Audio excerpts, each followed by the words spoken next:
El Señor esté con ustedes.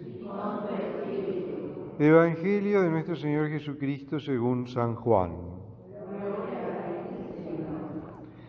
Al atardecer del primer día de la semana, los discípulos se encontraban con las puertas cerradas por temor a los judíos. Entonces llegó Jesús y poniéndose en medio de ellos, les dijo: «La paz esté con ustedes». Mientras decía esto, les mostró sus manos y su costado. Los discípulos se llenaron de alegría cuando vieron al Señor. El Señor les dijo de nuevo: «La paz esté con ustedes. Como el Padre me envió a mí, yo también los envío a ustedes».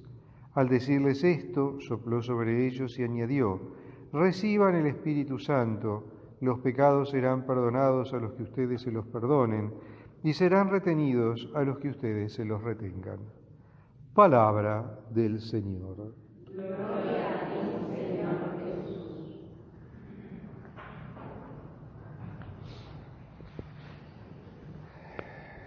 Llegamos hoy a esta gran solemnidad de Pentecostés con la que concluimos el tiempo pascual.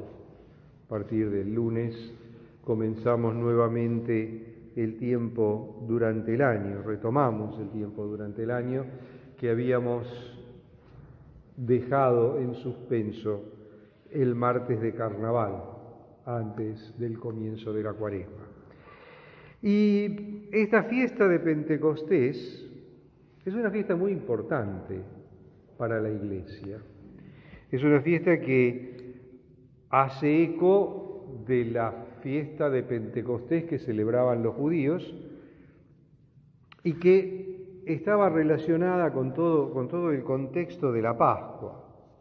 Pentecostés era, por un lado, una fiesta de las cosechas, una fiesta agrícola, o sea, la fiesta de las primicias de la cosecha. Pero para el pueblo judío, Pentecostés, celebrado 50 días después de la Pascua, 50 días después de la inmolación del Cordero Pascual, era la fiesta que recordaba a Moisés en el monte Sinaí recibiendo las tablas de la ley, 50 días después de la salida de Egipto. Esta fiesta de Pentecostés tenía también todo este contexto de manifestaciones asombrosas o maravillosas de Dios, los relámpagos, las nubes, los truenos, el fuego, las lenguas de fuego, etc. Esas lenguas de fuego que desde que se veían en el monte Sinaí, donde Moisés recibe del Señor las tablas de la ley.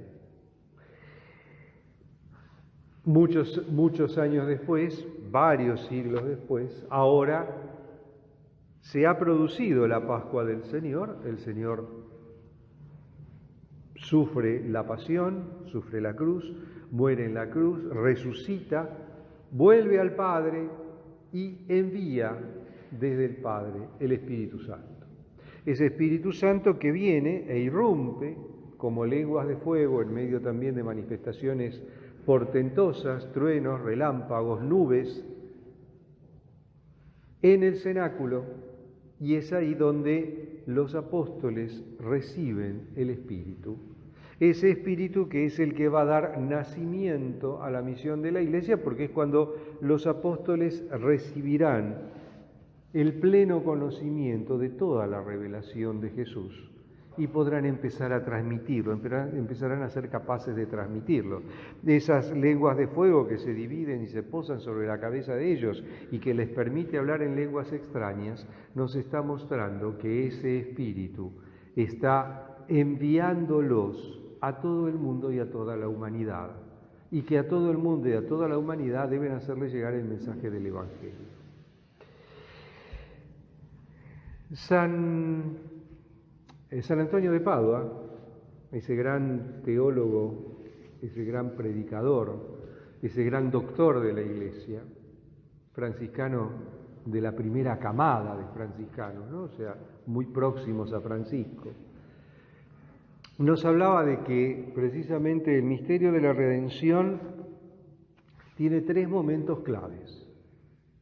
El primero es la encarnación. Jesús se hace, mejor dicho, el Verbo se hace carne en la persona de Jesús de Nazaret en el seno de la Virgen María. O sea, la encarnación y la natividad. Un segundo momento, el Calvario. Pasión, muerte y resurrección de Cristo. Y el tercer momento, Pentecostés. 3 momentos claves en los que actúa el Espíritu Santo. El primero actúa como vehículo para que María conciba al Hijo de Dios. En el segundo es aquel que ayuda en la resurrección de Cristo, aquel que está presente en la resurrección de Cristo. Y en el tercero, el Espíritu que viene para quedarse. Porque nosotros hoy en día estamos viviendo el tiempo del Espíritu. El tiempo de la Iglesia es el tiempo del Espíritu. Es el Espíritu el que acompaña la misión de la Iglesia a lo largo de los siglos, a lo largo de la historia. Es el Espíritu el que se hace presente en la vida de la Iglesia desde los sacramentos, o a través de los o en los sacramentos, o a través de los sacramentos. Es el Espíritu el que se hace presente guiando a la Iglesia para que mantenga la pureza de la fe, mantenga el depósito de la fe, ese depósito de la fe que se transmite a través de la Escritura, de la tradición y del magisterio. Es el Espíritu el que actúa en cada uno de los sacramentos. En el bautismo marca carácter a la persona bautizada para que deja de ser una simple persona y se convierte en un hijo de Dios. En la confirmación también marca carácter el Espíritu y esa persona, ese bautizado que recibe el sacramento de la confirmación es reafirmado en la fe y se convierte en soldado de Cristo. El Espíritu Santo, que también marca carácter en la ordenación sacerdotal y transforma a un hombre común, un hijo de Dios, como todos los demás, lo convierte en sacerdote de Cristo. Le imprime carácter y le da la capacidad de actuar en la persona de Cristo y en nombre de la Iglesia, para precisamente acompañar la misión de la Iglesia de enseñar, apacentar y santificar al pueblo de Dios. El Espíritu que actúa en el sacramento de la reconciliación cuando es infundido por el sacerdote para el perdón de los pecados. El Espíritu Santo que actúa en el sacramento de la unción de los enfermos para fortalecer a la persona que lo recibe para poder afrontar las dificultades de su enfermedad o de su situación presente, de su situación de salud. Es el Espíritu que se infunde en el matrimonio, en esa pareja que va a recibir el sacramento del matrimonio, que se están dando mutuamente el sacramento del matrimonio, para acompañarlos y ayudarlos a lo largo de su vida matrimonial, para poder afrontar las dificultades que trae aparejada la convivencia y sobre todo las dificultades que trae aparejada el tratar de vivir cristianamente en el mundo actual.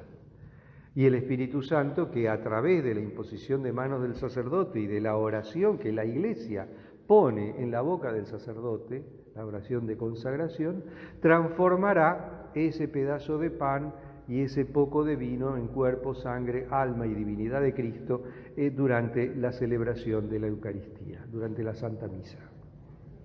Un espíritu que está presente a lo largo de la historia y que ha venido animando la historia de la Iglesia desde un comienzo, a pesar de los errores y de las miserias de los hombres. Errores y miserias que han acompañado también la historia de la Iglesia, pero que no vienen precisamente del Espíritu Santo, sino de las debilidades humanas. Eso es algo que tenemos que tener bien claro. porque no es la Iglesia la que se equivocó, sino hombres de Iglesia que se han equivocado a lo largo de la historia y que han cometido numerosos errores, nadie lo duda. Pero la indefectibilidad de la Iglesia está garantizada por el Espíritu Santo, no así la de los hombres. En esta fiesta de Pentecostés, pidámosle al Señor que nuevamente renueve ese envío del Espíritu, para que se reavive en nosotros la fe, se reavive en nosotros la esperanza, se reavive en nosotros la caridad, ese amor sobrenatural que debe impregnar toda nuestra vida, para que seamos fieles a la palabra de Dios, fieles al mandato recibido, fieles a ese misterio que el Señor nos ha confiado, y seamos fieles también a esa misión que el Señor nos ha dado de anunciar su palabra hasta los últimos confines de la tierra, porque esa es la idea, que el mensaje de Cristo, que la buena noticia del Evangelio llegue hasta los últimos confines de la tierra. La misión de la Iglesia no habrá terminado hasta el momento en el que esa palabra, ese mensaje, llegue hasta el último ser humano que habita este mundo y hasta el último rincón de la tierra. Eso tengámoslo claro.